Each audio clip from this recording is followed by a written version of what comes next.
नमस्कार। Breaking news में बड़ी खबर आपको बता दें कि मौलाना तौकीर ने एक बार फिर एक वीडियो जारी करके मुसलमानों को भड़काने का काम किया है। उन्होंने वीडियो में कहा है कि वो मोहम्मद के नाम पर मरना पसंद करेंगे, अतीक अहमद की तरह उन्हें भी गोली मार दी जाए। तो कुल मिलाकर एक बार फिर से वो मुसलमानों को भड़काने का काम कर रहे हैं। तो इसी खबर पर ज्यादा अपडेट के साथ मेरे साथ मौजूद है मेरे सहयोगी हर्ष भारद्वाज। तो सर, एक बार फिर मौलाना ने वीडियो जारी करके मुसलमानों को भड़काने का काम किया है। देखिए, मौलाना तौकीर रजा दरअसल उत्तर प्रदेश का माहौल खराब करने की कोशिश कर रहे हैं। हालांकि नजरबंद उन्हें किया गया था, उसके बाद उन पे एफआईआर भी दर्ज हुई है। कई अज्ञात लोगों के खिलाफ भी एफआईआर दर्ज की गई है।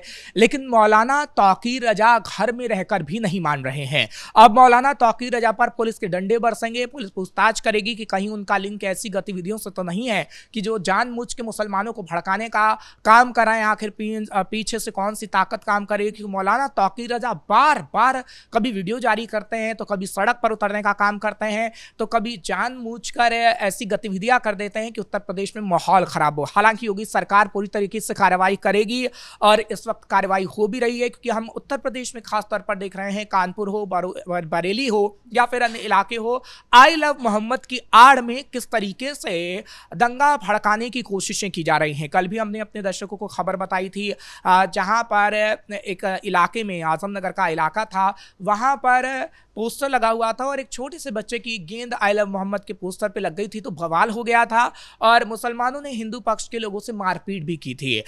उसके बाद मौलाना तौकीर रजा का भी बयान सामने आया था और मौलाना तौकीर रजा कह रहे थे कि हम मोहम्मद साहब के नाम पर मर मिटने को तैयार हैं। उनके नाम पर कुछ ऐसी गतिविधियां नहीं बर्दाश्त की जाएंगी जो कहीं ना कहीं उत्तर प्रदेश में हो रही हैं। लेकिन अगर बात आई लव मोहम्मद के पोस्टर को लेकर करें तो ऐसी कोई भी गतिविधियां नहीं हुई हैं। किसी ने ऐसी कोई बात नहीं की है। विवाद पूरा पोस्टर को लेकर था, पोस्टर की शिफ्टिंग की गई थी। लेकिन कहीं ना कहीं जब ओवैसी का ट्वीट सामने आया कि देखिए आई लव मोहम्मद के पोस्टर लगाने वालों पर एफआईआर हो रही है, तो उसके बाद हमने कई जगह पर विवाद देखा और कई मुसलमानों को सामने आते देखा, कई मौलवियों को सामने आते देखा और मौलवियों ने लोगों को भड़काया, जिस वजह से उपद्रव मचा रहे हैं। हालांकि जो दंगा भड़काने की कोशिश कर रहा है, जो उपद्रव मचाने की कोशिश कर रहा है, योगी सरकार की उस पर सख्त कार्रवाई कर रही है। अब तक 400 लोग ऐसे हैं, अज्ञात लोग ऐसे हैं जिन पर पुलिस की तरफ से शिकंजा कसा गया है, उनको ढूंढा जा रहा है, क्योंकि कहीं ना कहीं उन्होंने उपद्रव मचाने की कोशिश की है। बरेली में तो खास तौर पर ऐसी तस्वीरें देखने को मिल रही हैं। लेकिन हाँ, ये जरूर कहा जा सकता है कि मौलाना तौकीर रजा आखिर किसके इशारे पर काम कर रहे हैं, क्योंकि देखिए इस मुद्दे को समाजवादी पार्टी, जो कि विपक्षी पार्टी है उत्तर प्रदेश के अंदर, वो गर्म रखना चाहती है। और गर्म इसलिए रखना चाहती है क्योंकि 2027 में चुनाव हैं और मौलाना तौकीर रजा जैसे लोग समाजवादी पार्टी और कांग्रेस की मदद कर सकते हैं। आपने देखा कि पिछली बार भी किस तरीके से कांग्रेस की मदद और मौलाना तौकीर रजा करते आए थे, कांग्रेस के साथ वो नजर आए थे। कभी वो अखिलेश यादव के एकदम करीब नजर आते हैं। तो कहीं ना कहीं मौलाना तौकीर रजा हो, रिजवी हो, ऐसे जो तमाम मौलाना हैं, ये जानबूझकर ऐसी गतिविधियां करते हैं ताकि एक पार्टी को फायदा हो। और उन पार्टी की अगर बात करें तो आप समझ रही हैं किस तरीके से हम समाजवादी पार्टी और कांग्रेस का ही नाम ले रहे हैं, क्योंकि कांग्रेस के बात करें या फिर समाजवादी पार्टी की बात करें तो उनका वोट बैंक मुसलमान ही रहा है और मुसलमान वोट बैंक के कारण ही वो सरकार तक बनाते रहे हैं। लेकिन उत्तर प्रदेश में अब थोड़ा समीकरण अलग हुआ है। उत्तर प्रदेश में हमने देखा है कि जब 2022 के अंदर विधानसभा चुनाव हुए, 2017 के अंदर विधानसभा चुनाव हुए, तो धीरे धीरे करके कैसे योगी आदित्यनाथ की तरफ से हिंदुओं को जोड़ने का काम किया गया। पहले हमने देखा था कि हिंदू अलग अलग जाति में बटा हुआ था और मायावती की सरकार थी, तो मायावती किस तरीके से लोगों को साधने का प्रयास करती थी। जाति में बांटने का काम समाजवादी पार्टी की तरफ से और अखिलेश यादव हों या फिर मायावती हों, उनकी तरफ से किया गया है। लेकिन योगी आदित्यनाथ की तरफ से क्या किया गया? योगी आदित्यनाथ की तरफ से तमाम हिंदुओं को एक कर दिया गया, जिसका फायदा हुआ कि 2 बार योगी आदित्यनाथ सीएम बने हैं और अब 2027 में भी यही लग रहा है। क्योंकि देखिए, एक मुश्त अगर आप मुसलमानों के वोट बैंक हासिल करना चाहते हैं, चाहे फिर अखिलेश यादव हो या फिर कांग्रेस पार्टी हो, तो कहीं ना कहीं आपसे एक तबका नाराज हो सकता है, हिंदू तबका, जिसको योगी ने एक साथ करने की पूरी कोशिश की और वो एक तबका एक साथ एकमुश्त हो गया है। लेकिन अभी भी समाजवादी पार्टी हो या फिर कांग्रेस हो, लोगों को बांटने का प्रयास कर रही है।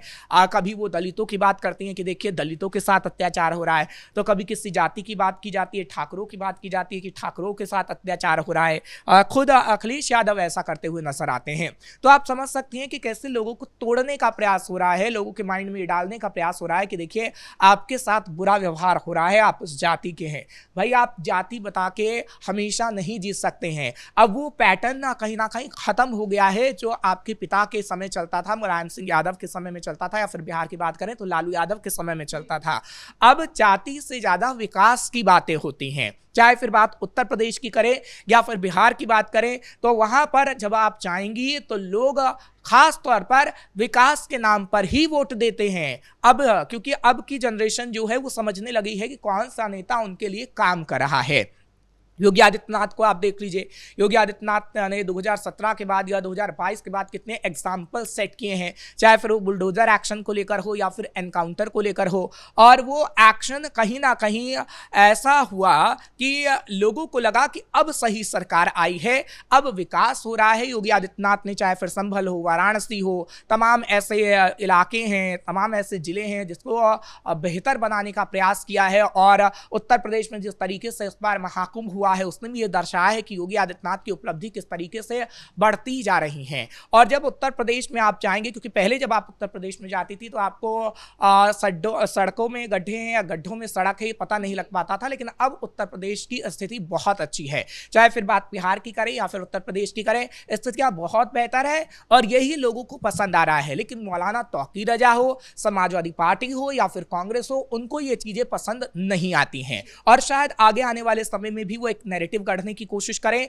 लेकिन अब उन्हें ये समझ में आ जाना चाहिए कि ये नैरेटिव अब काम नहीं आ पाएगा, क्योंकि बात अगर मुसलमानों की करें तो मुसलमान भी धीरे धीरे समझने लगा है। आजम खान को आप देख लीजिए, आजम खान कहीं ना कहीं नाराज होते हुए नजर आए हैं। हालांकि आजम खान का अगला स्टैंड क्या रहेगा, आजम खान मायावती के साथ जाते हैं या फिर समाजवादी पार्टी में रहते हैं, तो वक्त ही बता पाएगा।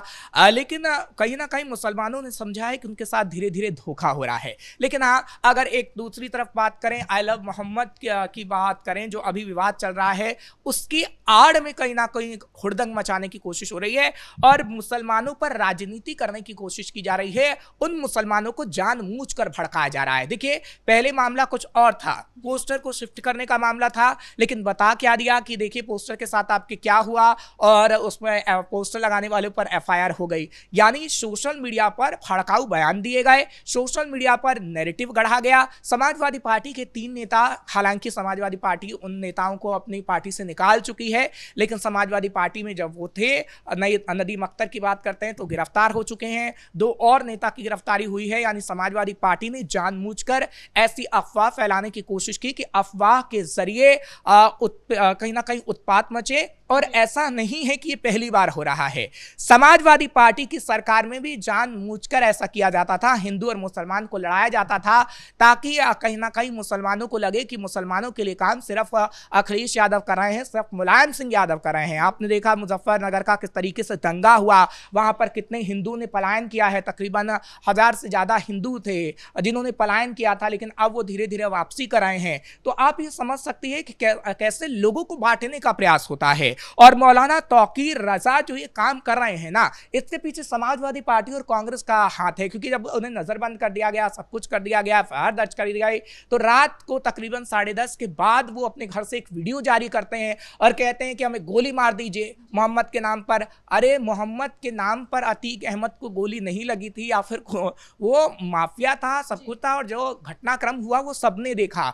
तो इसका जनता पर कैसा असर पड़ेगा मौलाना के इस बयान के बाद? देखिए, मौलाना जितनी भी भड़काने की कोशिश कर लें, अब जनता समझ चुकी है कि कौन हमें भड़का रहा है, कौन हमारे लिए काम कर रहा है। योगी आदित्यनाथ किस तरीके से लोगों के लिए काम कर रहे हैं वो साफ तौर पर नजर आ रहा है, लेकिन कौन मुसलमानों को भड़काने का काम कर रहा है और कौन मुसलमान के लिए काम नहीं कर रहा है, ये भी कहीं ना कहीं समझ में आ गया है। क्योंकि अखिलेश यादव मुसलमानों के लिए काम नहीं कर रहे हैं, वो मुसलमानों को समझ में आता है। लेकिन हाँ, आई लव मोहम्मद का मुद्दा जब उछला है तो समाजवादी पार्टी उसे लपकने की कोशिश कर रही है, कांग्रेस उसे लपकने की कोशिश कर रही है। लेकिन योगी आदित्यनाथ ऐसा नहीं होने देंगे। योगी आदित्यनाथ की पुलिस इस वक्त डंडा चला रही है उन तमाम लोगों पर, और मौलाना तौकीर रजा पर भी डंडा चल रहा है, क्योंकि हमने देखा है कि पिछले दिनों आपने संभल में देखा किस तरीके से उत्पात मचाने की कोशिश की गई। मौलाना तौकीर रजा जैसे मौलवी ही इकट्ठा हुए और मौलवियों ने कहा कि किस तरीके से हमारी मस्जिदों को शहीद किया जा रहा है, आप निकल कर आइए। संभल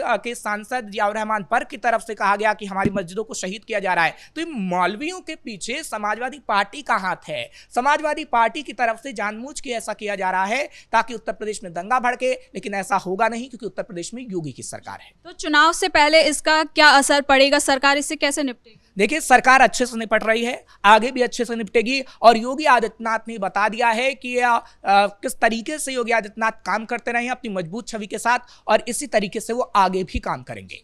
बहुत बहुत शुक्रिया आपका इन तमाम जानकारी के लिए। तो मौलाना तौकीर के बाद अब कितने मौलानाओं पर कार्रवाई होती है, एफआईआर होती है, ये देखने वाली बात है। लेकिन फिलहाल इस ब्रेकिंग में इतना ही। कैमरा पर्सन राजकुमार के साथ मैं सृष्टि शाह।